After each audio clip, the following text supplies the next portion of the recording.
So we don't instruct it that way. We don't deliberately sort of lead the children down this path, but rather we design the tool so the path of least resistance is going to be this kind of behavior. And we see it, it happens. So it's really the design of the tools themselves actually impacts how the learning happens. Totally agree. I agree, yeah. But I'm wondering about, like, the person who's standing in front of them. How do you help them? I'll give you a small Haiti example.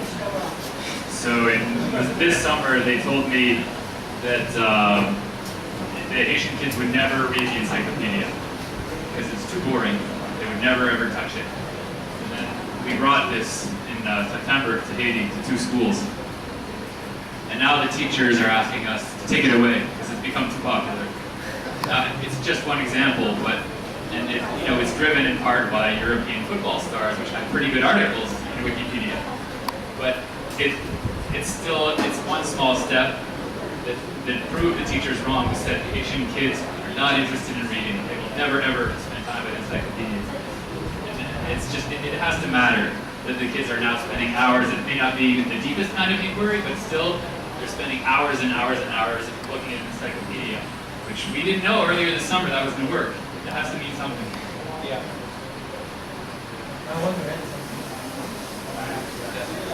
I just want to add that the most important feature in digital is the access to the internet, which some children have never experienced before.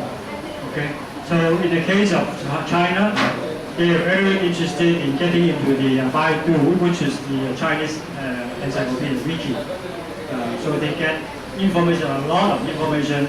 Even the teachers there, they get a lot of information from being able to access the internet.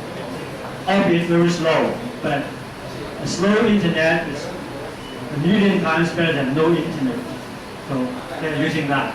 This is a very important point. In the case of Bhutan, I don't want to say this, but the kids are fantastic for just getting registered on the Facebook, and they love it.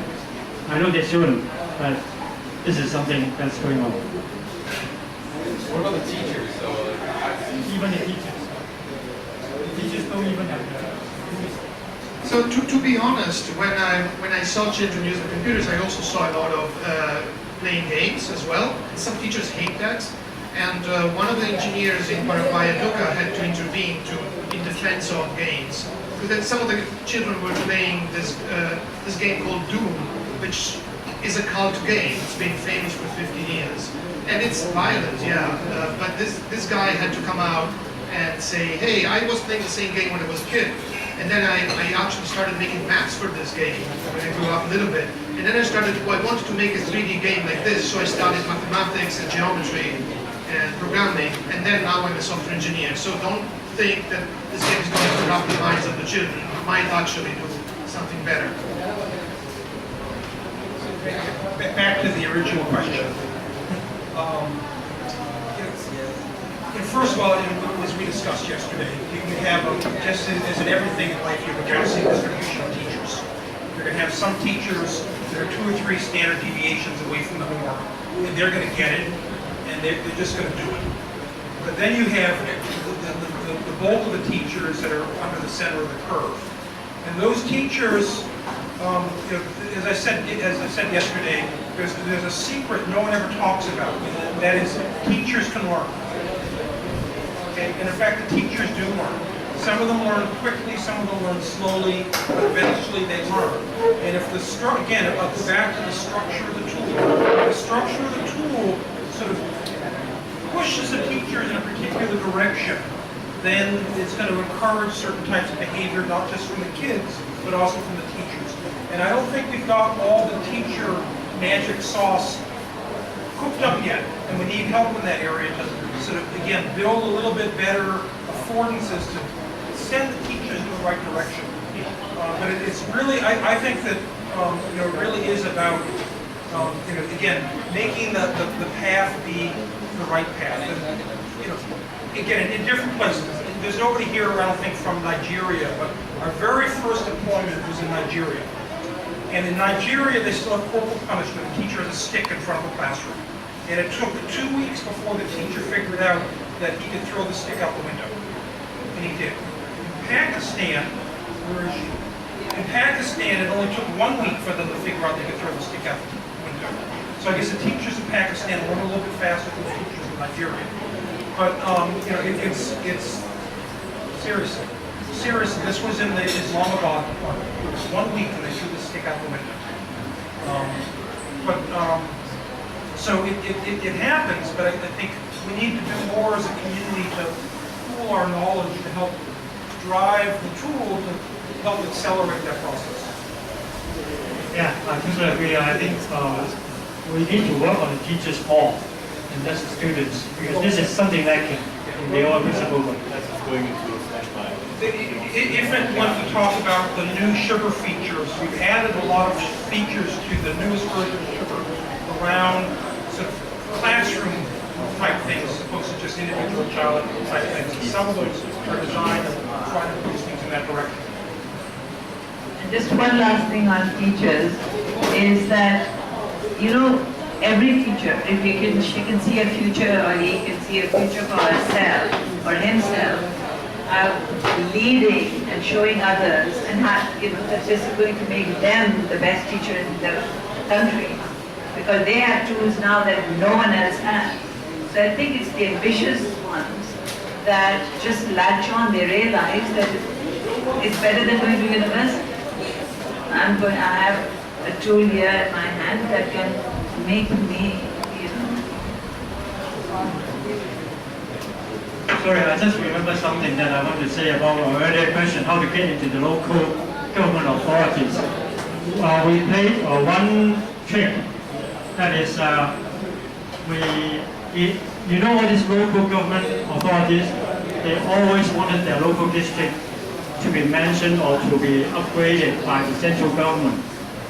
So we say, with this deployment, you may be able to upgrade your particular local area, so you can make yourself a model education area in the particular area, so you can report back to your central government. So this works.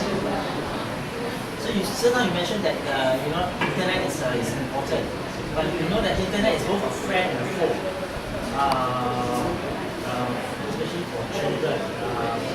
So are there any experience about preventing children from being exploited by pedophiles and stuff like that once they go on? Any experience? In our deployments, we put filters into the internet access. We did put filters. Whatever filters can do. There's still a way to bypass the filters. But if the kid can bypass the filters, they are very good kids. So we're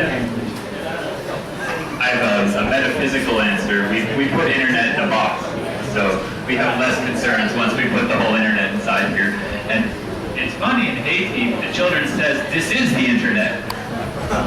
And so we have trouble talking to them now because they believe that this right here is the internet. Dina, you want? Yeah.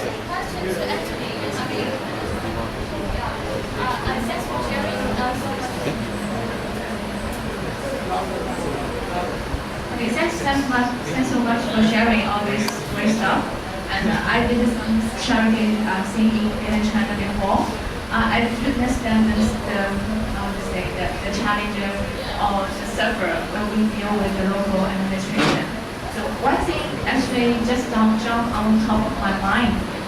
Because there are lots of existing programs running already. Have you ever seen potential opportunity to join the existing program to let the OLPC as one part of the program? Have you seen any opportunity or do you have any concern on this cooperation?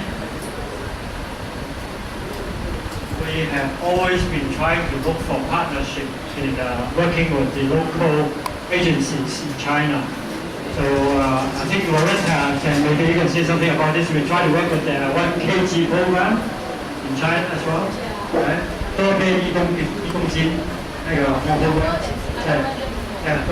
公司的 program，还有and also some other we try to work with other people, but so far we have not been very successful, and we need a lot more introductions. Maybe Google can do something with us.